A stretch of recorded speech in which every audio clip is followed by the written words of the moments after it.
Okay, so I want to make another video real quick. I just made another one. I'm just probably going to post this one real quick. Having BP, so it's going to say BPD and spirituality. And I really want to talk about this because I noticed that in spiritual community, whether it's like just regular meditation practices or different practices, like just occult practices or esoteric practices, there are a lot of people, and I'm not trying to be disrespectful, that have mental illness. I don't know what it is about the spiritual community, about enlightenment, about finding yourself, that specifically, not all, but a lot of people with just harder lives and spiritual, mental, I don't want to say challenges, but heals. I'm gonna say mental heals, because you know, I hate saying illness because it gives like, oh, well, it's me, and we're not like that. We don't do victimhood over here, okay? We you know, we got a little bit of a quirk. We may be a little bit chemically imbalanced, but we still, you know, we not victims. We not, you know, pity. We don't do pity. We don't do pity over here. But I was saying, with BPD and spirituality, and maybe you guys can talk about this, guys who sorry. So I was saying also with spirituality practices, the reason why I really enjoy spirituality practices, and right now I really don't put a label on my spiritual, I'm just finding myself, and those that does for me include some spiritual practices and some things I do just to kind of give myself like a little, you know, like Mario when he like gets a little mushroom and he goes like bigger and stuff like that, or a little star and he like dun, dun, dun, dun, dun, dun. Like it does that for me. That, you know, that analogy, it makes sense to me in my head. When the reason why I like it so much, especially with having BPD, borderline personality disorder, is because I'm able to, with these things that I'm learning so far. Again, I'm really I'm not like doing this for 20 years. Like, with doing this type of journey, I look at my emotions more as an alchemist than a person having emotions. I don't, as much as I used to, and I'm gonna keep practicing. I will get better at this. I don't identify with my emotions as much as I used to, right? And that's something that's big with BPD.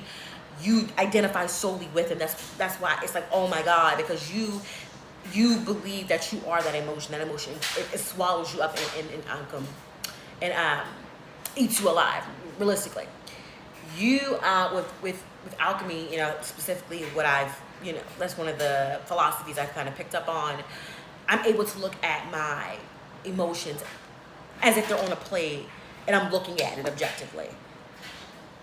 And I can acknowledge that plate, but also understand that that plate is not me and I'm not that plate. And I wanted to look for a book. I forgot what it's called. Is it How to Fight Your Demon? No, what is it saying? How to... basically, it's a meditation book. I forgot the book. I'm not gonna lie. I probably will look in the description. It's a book. It's like based on Taoism, where so you're feeding your demon. How to feed your demon, right? And you're like, what the hell does that mean? Basically, essentially, it's like a meditation practice that the author made. I can't remember her name for sure.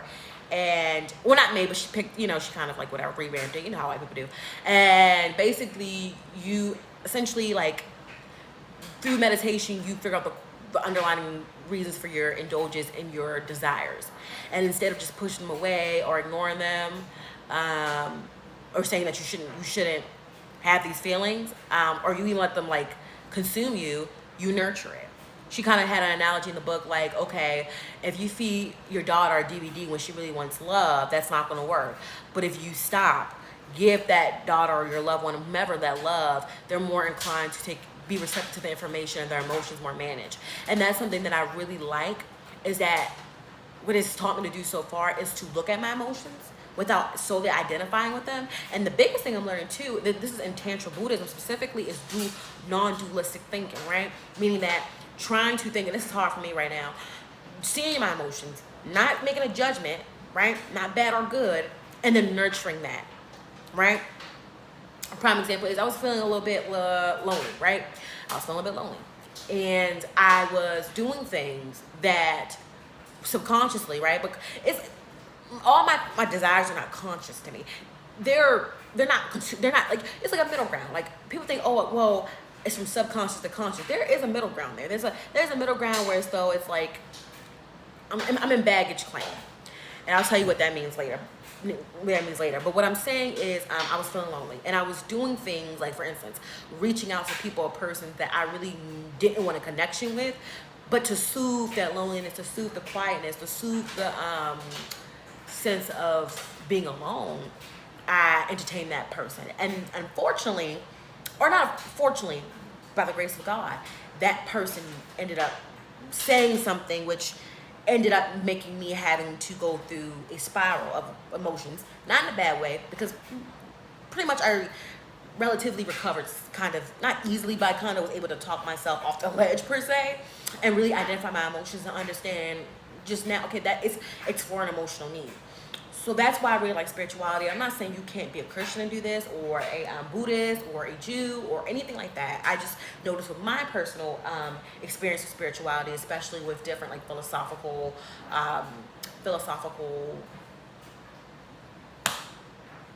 ideas and practices, that I'm able to look at my emotions more clearly and objectively. And I try to use the analogy of looking at my emotions like a scientist under the microscope, right? And as you keep turning the microscope, I think what, clockwise or whatever, to the left or whatever, you see like, oh my God, like it went from like this one little molecule to like thousands of like whatever, right?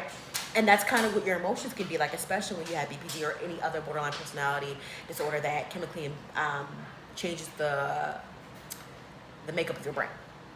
And I, even though that it's kind of like, sometimes I feel like an endless rabbit hole of stairs, it somehow still feels stable enough. And also, you get, what I've noticed too when I'm looking at my emotions is kind of like an interest. Like, when you're so used to pushing things away, or you're feeling them so intense, like you don't want to feel it no more, to now like feeling things intensely, but also being able to like, what is that?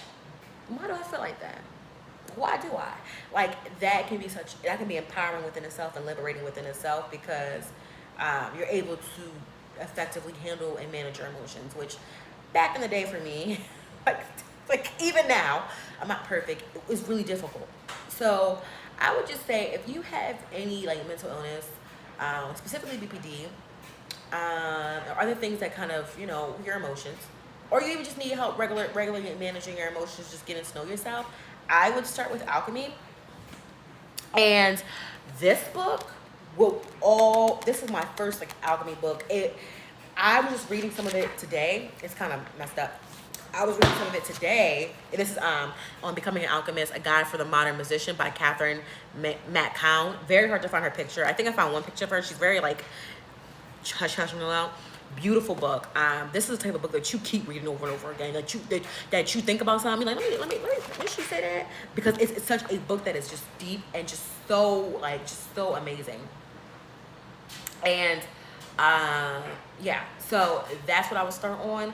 There's like the old, like, historic writings. I'm not saying I